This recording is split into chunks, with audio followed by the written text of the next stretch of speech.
দাদি একদিন বিকেলে বাড়ির উঠোন ঝাড়ু দিচ্ছিল।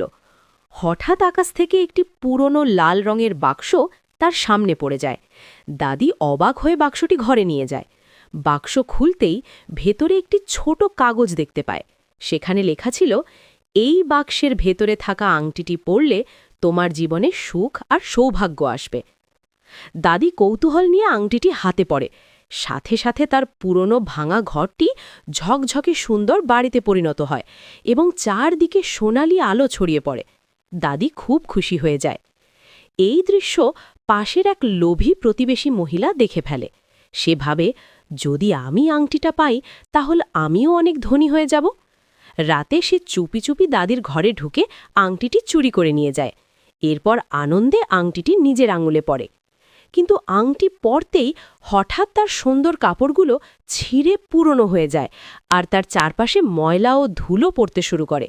ধনী হওয়ার স্বপ্ন দেখে সে উল্টো সব হারিয়ে ফেলে। পরদিন সকালে দাদি বুঝতে পারে আংটিটি নেই, কিন্তু কিছুক্ষণ পরই সেই আংটি আবার জাদুর মতো দাদির ঘরে ফিরে আসে। দাদি তখন বুঝতে পারে লোভীদের কাছে জাদু কখনো কাজ করে না।